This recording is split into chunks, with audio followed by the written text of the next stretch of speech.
Hello there, Virgos. Welcome to your tarot reading. So I'm doing the videos out of order. Usually I start with Capricorn and go through all the signs, ending with Sagittarius. But I feel like for this month, I feel like you might have some important messages because that was coming through for Sagittarius, and I did their video, and a lot of messages came out. So I feel like you have something that is important trying to break out as well. Okay, so I'm going to start with your video. I hope that you get this video in time.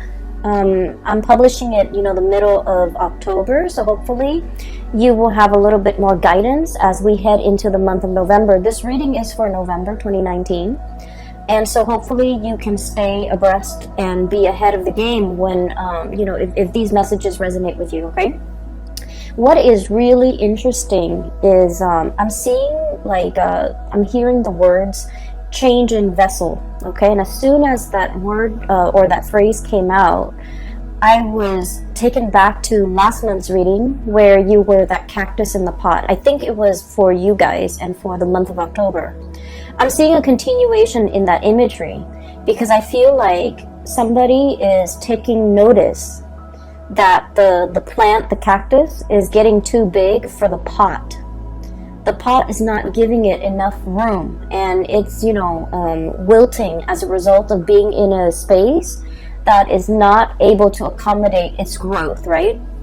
And so I feel like somebody is repotting the plant, putting that cactus in a bigger pot, and then it has room to grow, and putting it on a table again. And so the cactus is very happy. Okay, so that's the first thing I'm seeing.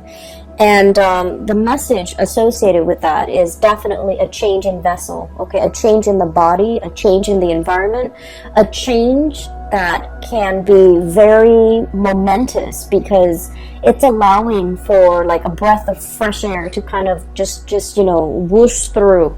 And so I feel like there has been some much needed change in your physical environment. And I feel almost like there might have been kind of like the guiding hand, the invisible hand working behind the scenes. There might have been, like some type of a spiritual push, okay, for some major changes to finally come into the picture for you. But then I'm also feeling as well, and I mentioned this in the last reading, that the cactus is on the table, and the person whoever is taking care of it, it was getting too big for the pot, and it was not getting enough nutrients, and it's slowly dying. And the person thought that, oh no, the cactus needs more water, and so it gave the cactus water. And then the water just never evaporated properly. It stagnates in the soil, and then the cactus began to rot. So this is a major change from last month's energy, because I feel almost like somebody is taking notice of you, okay, and realizing that, you know what, the Virgo has outgrown their environment. They need a change of scenery. Let me give them something new to work on. Okay, so I feel like somebody might be noticing, realizing your true capabilities and your true potential, and they're noticing you for the very first time and acknowledging your contributions or acknowledging your capabilities. And so they realize that you're kind of like a big fish in a small pond. You're no longer a challenge, you're no longer growing, you're no longer developing to your full capabilities. And so they want to step in and kind of switch things up, challenge you, and not in a bad way, but like give you more responsibilities, give you more mentally stimulating projects, giving you an opportunity to shine. Okay, but more than anything, I feel like it's a transplant energy where you're no longer a big fish in a small pond. You're playing in the big leagues now. You're among other fish. You're among other you're among your peers who are on your wavelength or on your level. Okay, so we have like a very loaded, a lot of loaded messages and subtypes that came with that image. And I'm glad it's a continuation because last month's reading I felt was really good. And so the change of vessel is what I'm coming in. And the two cards that came out with this message are definitely these two cards here. So let me just talk a little, well, three cards. Let me just talk about these things. So first of all, we have the Death card. This is, you know, walking through the tunnel and emerging on the other side, where there are, you know, the environment is just streaming with bright lights. It's just streaming with newness. It's streaming with just a lot of new opportunities, okay? Some of you might have just been, you know, walking through this dark tunnel, and the main thing that you had to look forward to was, you know, leading you was that light at the end of the tunnel, okay? And I feel for many of you, this might have been, it's not so dark in this depiction. It's like you can still see your way, you know, you still feel okay, you're still safe, you're in the confines of this tunnel. But the tunnel can feel a little bit claustrophobic and a little bit small and confining, right? So I feel like you were in an environment where it just felt a little bit stagnant. It felt a little bit dank and possibly damp and possibly kind of muggy. And you know, you like your cleanliness. You like to be able to see things. You like to have full visibility. You like to know what's in your environment. Many of you might be germaphobes, you know, and you're just a neat freak. And I feel like, you know, for a Virgo to be in a tunnel, it's just not a good environment. And so that's what it felt like. It felt almost very linear, very structured. You can only walk straight ahead or backwards. There wasn't enough room for experimentation. There wasn't enough room for, you know, taking a detour. So the view, the sight, the day-to-day routine was not overly inspiring. And you knew there's light at the end of the tunnel. You knew this is going to come to an end. And you knew this confining space that you've been in is going to open up, and it's going to open up in a very tremendously amazing way, because there's, you know, a lot more light, visibility, freedom, and just room and space at the end of this tunnel. And you've been waiting for it, and it's finally emerging for you, okay? And so this is a lot about, you know, the change in the environment, okay?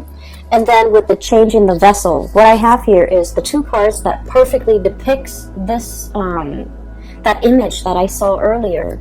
We have here the Five of Cups. This is a situation where, you know, the traditional Rider-Waite deck, the Five of Cups is missed opportunities, regrets, things that we should have done, but we, for whatever reason, allowed time to pass us. Things that we should have said, things that we should have invested our time in, things that we should have paid careful attention to. For whatever reason, it slipped under the radar. We say we're going to get to it, we never did. And then the opportunity slips us by, okay? And this is also indicative of a situation where, you know, the cups have already run dry. It's an old, stagnant energy. There's cracks in it. And it's also a situation where, you know, there's a lot of burden, okay? So the four saucers, the four teacups are kind of like stacked on top of this thing, and this thing is fractured. So it's sort of like carrying the weight of a situation. Virgo people are really big when it comes to responsibility and helping others, wanting to be of service to others. And I feel like I guess like the recent year, okay, this could be like the past 4 years, the past 5 years, I feel almost like many of you have come into your own, and you're realizing as well that you're very capable. Like you're more capable than the people that you work with. You're more capable than the supervisor, than the boss, than the people that you take orders from. You're definitely more reliable. And you're also realizing that, you know, I'm such a good worker. Why am I not getting rewarded? Why is more responsibility dumped on me? You know, I should be cherished for my ability to be responsible and get things done and to carry my weight. Why is it that when I do more, I'm given more work, more tasks, more responsibilities? Why aren't other people held accountable for the things that they do? Why am I carrying the burden? Why am I, you know, the workhorse? Why Am I carrying the weight of this situation, this environment? And you know, in the past, okay, and especially for some of you who are young, and from young, I mean, you know, just like you're starting to come into your own, you're starting to learn about yourself. And, you know, age is all relative. So I feel like, you know, when people give you responsibility, give you greater responsibility, or give you tasks, it makes you happy because it keeps you busy, right?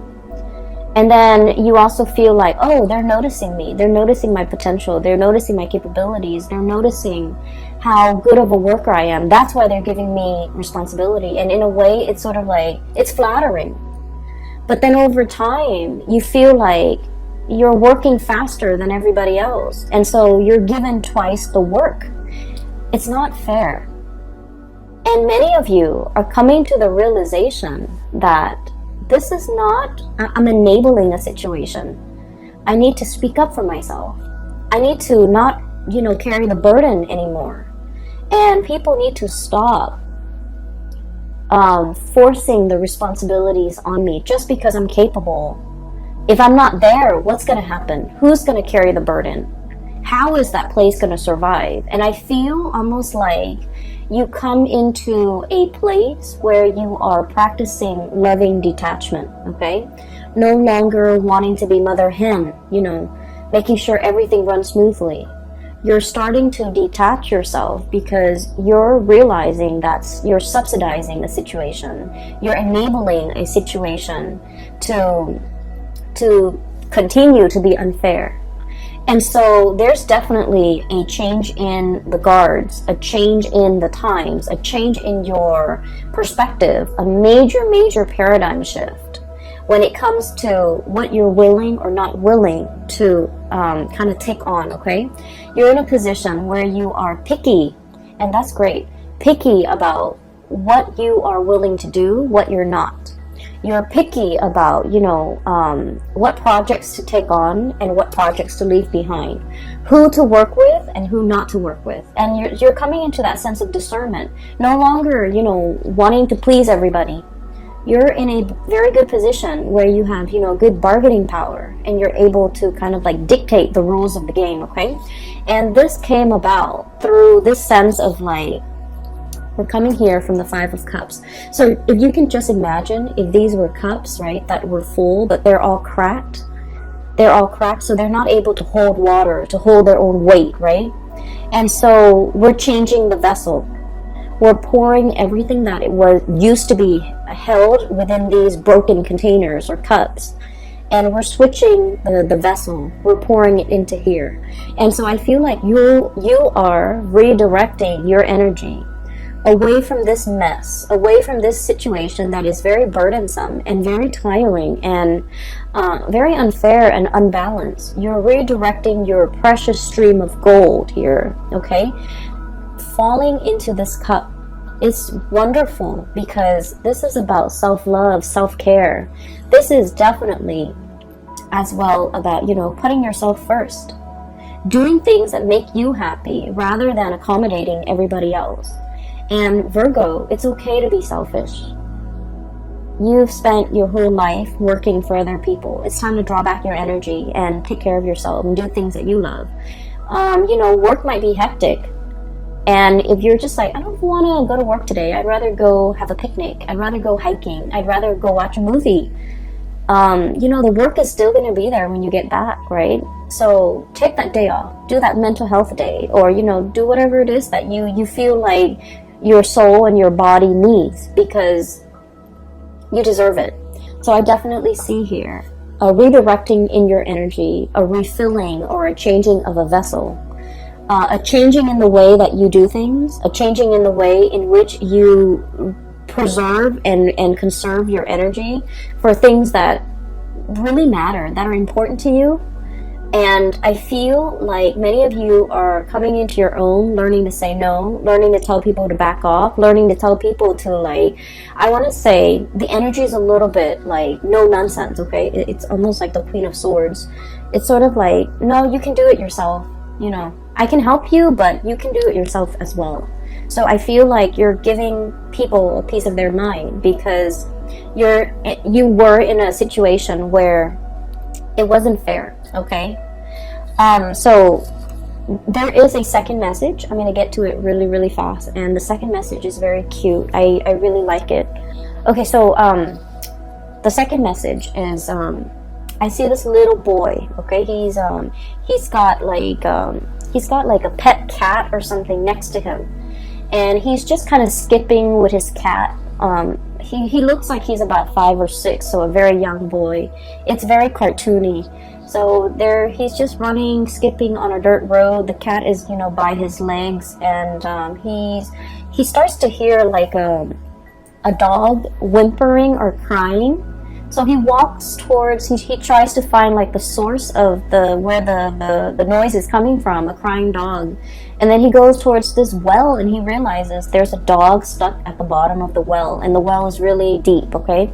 So there's no pail, there's no, the drawstrings where you draw up the water. It's not there, so it's not like, and there's no water in the well, so he can't really jump in and save the dog. And even if he were to jump in, he's gonna be stuck. So he's just trying to think, how to get the dog out of there. And I guess this is a make-believe world, so there's no adults nearby that he can come to and ask for help. There's no firemen, there's no animal control, right? So it's just him, the cat, and the dog stuck in the well. And then you kind of see him, this light bulb comes over his head, so he has an idea. And then he like runs off out of frame, and then he comes back with like a hot air with a balloon, okay? And he like ties a rock to the balloon, he tosses it down, and then I don't know how, I didn't see it, when he tossed the balloon down to the well, the dog bites the balloon, the rock comes off, and then the balloon magically lifts this dog out of this well. Okay, so like it's not supposed to make sense. It is very cartoony. I don't know how the rock fell off. I don't know how the dog is able to grab onto the single balloon string, and I don't even know how that one helium balloon is able to lift a dog. Okay, so it's not supposed to make sense, but it worked. Okay, so I almost feel like there's a sense of magic and there's a sense of like, let's do it and wish for the best and hope for the best. And once you have that sense of childlike wonder and amazement and creativity and thinking like a child, where everything is magical, where the laws of physics and the laws of the real world don't apply. Once we start to train our mind to think in that way, where the possibilities are endless, we start to see a lot of magical things happen. We start to see a lot of problems resolve on their own. And we start to see that whatever we have boxed ourselves into, whatever, self-sabotaging thoughts or things we tell ourselves, oh, it's not going to work because it defies logic, or it's not going to work because I don't know how it's physically possible. Once we let go of those thoughts that really hold us back, we can implement a lot of good changes, we can solve a lot of problems, and I feel like we can, make great strides because we're letting go of the self-limiting belief. Okay, so this is a month where I feel like the universe is really urging you to kind of like shut down that adult brain. Okay, stop thinking about like the negatives. Stop dwelling on the negatives. Stop dwelling on the problems and think a little bit more outside the box. Think a little bit more like a child, where the world is full of possibilities. The possibilities are endless. The child does not know the constraints of the real world or the physical world. The child does not know limitations, okay? And so once you start to do that, you're going to realize that, dreams can happen overnight. You're going to realize that, you will be able to make magic happen. by letting go of those self-limiting beliefs, okay? And the card to me that really indicates this, and the two cards that jumped out when this imagery came out was this. Well, I guess 3. Okay, so this is very Egyptian. Okay, so this is the moon, and the moon is about psychic abilities, intuition. It's also a state where I feel like for many of you, the moon deals with emotions and the fluctuations of the emotions, right? So I feel like for many of you, you have mastered the emotion, okay? Not letting people guilt trip you, for example, okay? Understanding that when they're guilt tripping you, they're trying to make you, coerce you in a very manipulative way to do something that you might not want to do, okay? Not letting people sway you with their emotion either, okay? Some people that you have been dealing with, I feel like they make bad decisions and then they come and cry to you about it, and I feel really unfortunate. I feel bad for those people. But I feel like you're starting to kind of like, this is like the crown chakra, detaching ourselves from this messy emotional space, okay? This is not to say, like, don't feel things. This is not to say being so disconnected that we're not sympathetic. This is more to say learning to compartmentalize, learning to check your emotions at the door, learning not to let your emotional state cloud your judgment, learning not to let your emotional reaction to a certain person kind of like bias the way in which you interact with them. Does that make sense? So I feel like this is a mastery over the emotion, and I'm getting somewhere with this because I feel like this is a card that is very Egyptian in its symbolism, okay? So we have here a god, okay? Possibly the god of the moon, god of intuition, god of secrecy. And I feel like the way this card came out, it's very powerful. It's basically somebody who knows how to work with the elements. It's somebody who knows and understands human nature. And it's somebody who knows how to harness the energy of the tides, harness the energy when it comes to divine timing in order to make dreams happen. For many of you, I definitely feel like you have some spiritual guidance helping you behind the scenes to push things for you. And I feel like this message is coming in to tell you that, if you find yourself at the bottom of that dry well, there's going to be, somebody coming in, tossing you a balloon to lift you up, okay? So for those of you who have been, if you have been dealing with depression, if you have been dealing with a situation where you're just like, when is it going to end, okay? If you find yourself in a dank, dark place and you're just like, I need a helping hand, it's going to come into the picture to rescue you, okay? So I do see a change in environment, a change in the vessel, and the time is coming, okay? So we have a really powerful card here that indicates that. And what else is coming through is, this is the limitations, okay? This is the Four of Wands in the traditional Rider-Waite deck. It's celebration, family, happy home. But in this deck, it is about restrictions. Restrictions that don't really have any bearing in the real world, okay? Restrictions that we impose upon ourselves. It's a situation where somebody hastily slapped something together and called it a day.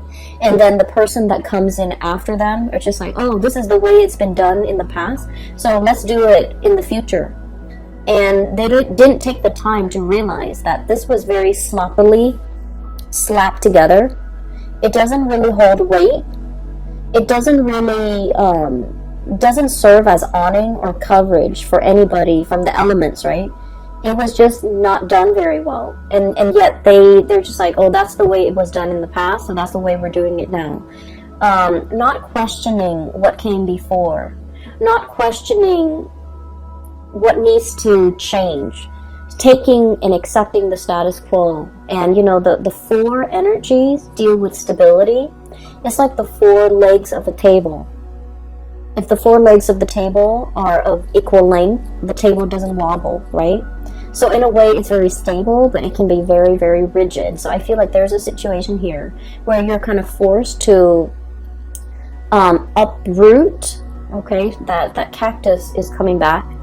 Uproot, transplant, fix, break out of the status quo, or like put yourself in a different situation, or like this environment is no longer serving you, so it's time for you to find something else that is a lot more stable. Okay, so I feel here that imagery with the divine sense of timing, and then also a helping hand, to be able, like, that's going to be coming into the picture. Okay, so you have some really strong spiritual guidance from behind the scenes. Okay, the other thing that I'm sensing, so those two images aside, I feel like they have covered sufficiently the first row, and so we're talking about the second row now. This is your energy here, King of Pentacles. Okay, you can be male or female, it doesn't really matter.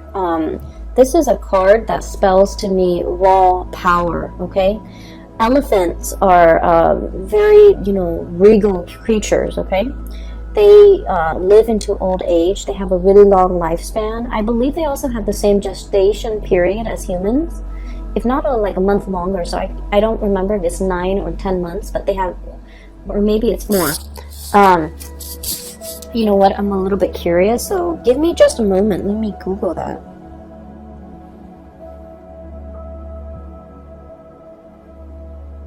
I'm sorry, give me just a moment. I need to know this.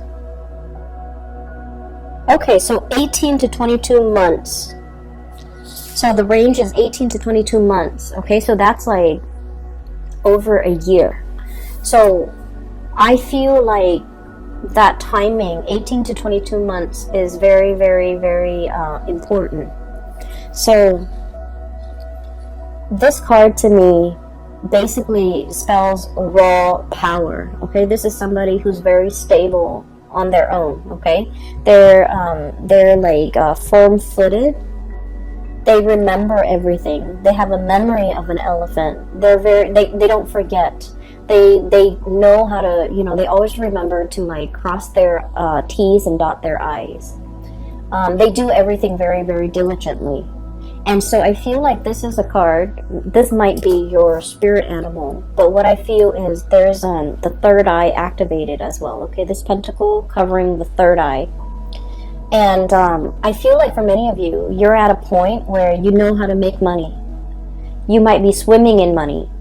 You might you might be able to like quickly scan out ideas or come up with things that can, help you build a large empire, to help you build resources, or you have an eye for detail where you can scan your environment and know what is valuable, or even like find resources in a space that is lacking in resources. Okay, so some of the jobs that came out with this card that might be suitable for you is especially like procurement. Okay, if you're like securing services and goods for an organization, for a company, maybe even for the federal government, you know how to spot a good deal. Okay, and then another thing that comes out is like an antique dealer, being able to spot something of great value that other people overlook. But overall, this is just about, being able to generate a lot of resources, being able to spot a good deal or be able to spot a good opportunity when it comes to income generation. Okay, and I feel here we have the Ace of Wands, and the Ace of Wands is, a new project, something that really stirs our passion, something that really makes our soul sing, and something that really makes us feel alive. Okay, so if you've been kind of like fumbling around walking through this tunnel, there's something that's really lit up at the end of it. Okay, with this Ace of Wands, it indicates to me major things happening as well in the springtime. It also indicates to me as well a lot like a new project that promises a lot of stability. Okay, I'm seeing for many of you, this is a revisiting, because that elephant never forgets. Coming back to a situation that you thought might have been done with the Five of Cups. Okay, it might have been done and over with. Now getting a flashback, getting a resurgence, getting a revival in that situation. For many of you, this could be somebody finding their way to come back to you, okay?